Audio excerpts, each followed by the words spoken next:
Welcome back everyone to another Japan exclusive. We're here today at the Sumida Aquarium. Definitely one big list check off for myself in terms of aquascaping must-sees in the world.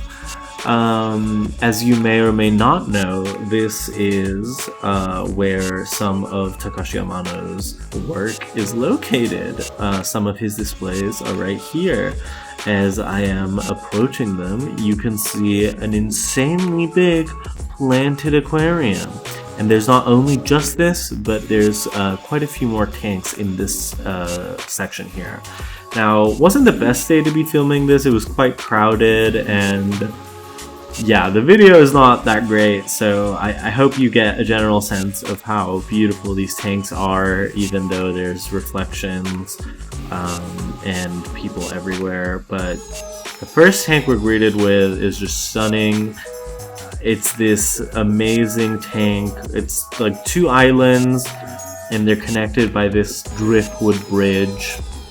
They're just covered in Microsorum, Anubias, a lot of epiphytes just in general, and a bunch of crypts. While I was there, some of the ADA employees were feeding the other fish, so I kind of transitioned into that, but we'll get to that tank in a bit.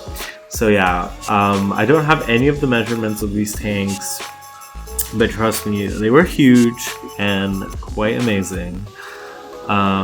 It was pretty cool to see these in person. I definitely was mostly just taking it all in, so yeah, the quality of the videos isn't as great just because I was kind of just really enjoying it and not doing my best job recording this. But yeah, I love the stocking in this tank.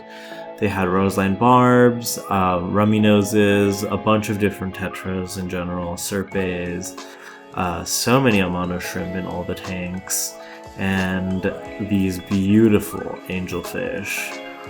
Man, the more I see angels, the more I'm just like, I need an angel tank sometime soon. But yeah, all the plants in here, super healthy, as you can see. I tried to get close-ups, but my phone cannot do these justice. There are just some lovely specimens. Like, the Microsorum has taken over everywhere. Yeah, it's just a paradise of just green. And then in the back, they had these red stems. It might just be Ludwigia Super Red. I wasn't too sure. I don't remember. I didn't get a good shot of that either. Oh, they have these, like, I think they're panda loaches. Really cool to see in such a massive tank. It was very interesting to see how the fish behaved in such, you know, densely planted, larger tanks. I feel like they definitely had a bit of a different behavior to them. And yeah, I just love how clean all these tanks were. Very manicured. You can definitely tell they give a lot of attention to these tanks, and it shows. Just like in our home, you know, when you have your fish tank, if you don't take care of it or take care of it a lot, you know, it shows. Then the more people that see it or how you record it, it reflects in your ability to maintain it. This is the next tank. There's two actually side by side here, right next to the big one that we were just talking about. This one was really cool, had some really nice immersed growth. These tanks were just they're kind of like very boxy tanks, so really deep, but also really wide. And yeah, they were tall, but I feel like they may be considered shallow. I'm not really sure. I don't know. Maybe not. I was also really impressed that they had a lot of unique carnivorous plants on the immersed growth section. So I zoomed in there earlier, but you saw a Heliamphora. They had Nepenthes. Really great variety. And next to that tank is this other tank. They kind of have a similar layout. Two islands, basically a little path in the middle. And I mean, it works. You know, these tanks are deep, so the path really makes you feel like it kind of goes on forever, right? Like, yeah, the plant selection was really good. I mean, a lot of lovely texture with this moss all over the rocks. They had a lot of different stems in here. I think this one was predominantly aquatic plants, even though there is immersed growth. I think most of the immersed growth, were also aquatic plants. You got bulbitis and this massive bush. I think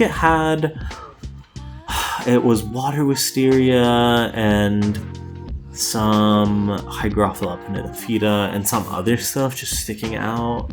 Oh, really cool. And I couldn't get a great shot, but I didn't realize till I was getting a side view that this actually has like a sump, I guess. But yeah, so moving on here with my lovely partner as my model, we see her compared to this tank for scale. The next tank is absolutely ginormous. I can't even tell you, but yeah, extremely long tank. It had 3 really cool islands. It was a great diorama tank. It was chocked full of cardinal tetras. I've never seen these many tetras in one school, and it was kind of crazy to see how they're swimming about. For whatever reason, they were really like congregated in one side of the tank, which is where all the flow was. So yeah, kind of weird. Maybe that's where the food comes from, because they look like they were like waiting for something. But yeah, again, crazy. Like, they had a massive glossostigma carpet. I cannot even begin to imagine how they trimmed that, what specialized tools they use, or if someone just dives in there in like a full, diving kit to do that. Yeah, lots of rotala in here and different stems amongst the islands. It was just amazing. Like, it was just green pastures, and then you come up to these colorful islands full of epiphytes, and there's Blixa at the bottom, and just an army of Amano shrimp. It was very impressive to see just how many Amano shrimp there was in each tank, specifically this tank. It was ridiculous to see them all on the glossostigma. Yeah, it was definitely, I don't know, it felt like some kind of fantasy world where the Amanos were like little like villagers, and then you had the cardinals that were like, I don't know, some kind of bird flying around. Yeah, I was just in awe. Generally, this was kind of the vibe the whole time. Amazing. I'll be thinking about these tanks a lot, just in general, for the rest of my life. I wish I could make something even remotely comparable.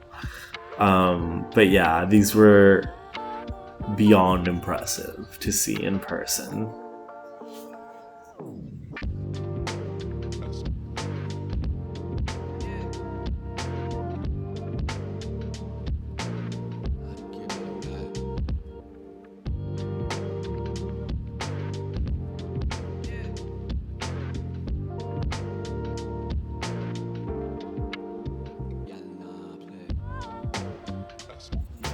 As I said, this is where the cardinals mostly congregated, so yeah, there was just like a swarm of them in this corner of the tank.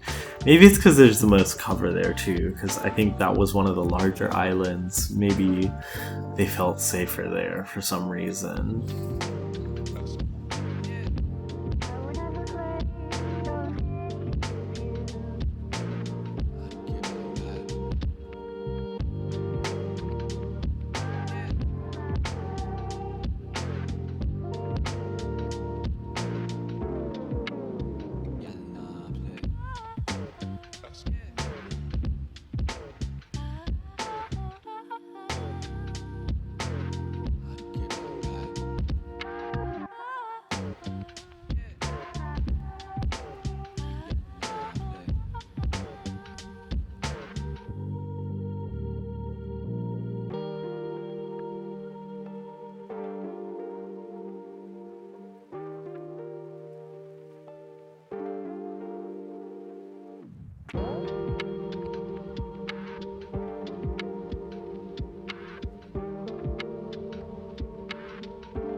And over here is the last tank of the ADA gallery like section of this aquarium.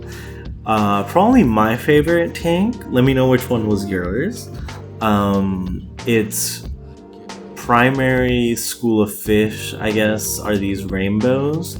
And man, do they pop. Like, they're so mature, their colors are incredible. I've never seen rainbows that look this colorful. I never really understood rainbow fish in the sense of like a fish keeper, because they look a bit silly to me, but I kind of get it now. Like, seeing these, I really do understand. Now, this tank, very like focused on the tiger lotus, as you can see. At least that's what caught my eye. These lotus are absolutely huge. I think they're growing to probably their fullest potential in this tank. The leaves are ginormous. Some of them selectively, I'm assuming, reaching the surface. Amazing effect. It's just so cool to see from that perspective. And that's pretty much all the footage I got of that exhibit. Let me know if you liked it. I definitely wanted to take more, but my phone was running out of memory. Otherwise, the Sumida Aquarium, I have some highlights that I wanted to share as well, including this jellyfish section. It's like a jellyfish pond. They have these massive stingrays and sharks in this huge saltwater tank, which was very cool.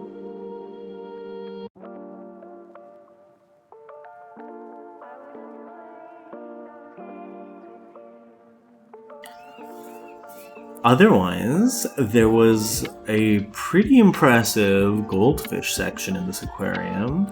Now, obviously, there was way more things, right? There's penguins and such that were bigger attractions, really, than just this. But from, like, a fish keeping perspective, I thought these were really cool. I did keep goldfish at some point, but they're just not my thing, really. I do enjoy them, though. They're really cute. It is sad that some of them are really inbred and kind of sick. Some of the fish in this section were not very healthy. I can tell that they had some kind of parasite or some kind of disease that they were struggling with. So yeah, kind of sad to see that, but otherwise most of the tanks look pretty good. Like, as you can see, the fish are swimming around pretty happily, pretty energetic. And yeah, it was very nice to see, you know, this goldfish section. I don't think many other aquariums had a goldfish section, especially in Japan. It's a very symbolic fish, so it was impressive to see all the varieties displayed in such a cool way. So yeah, a bit of a short one today. Definitely let me know what was your favorite exhibit, and if you like this video and want to see more, feel free to subscribe, and I'll see you in the next one.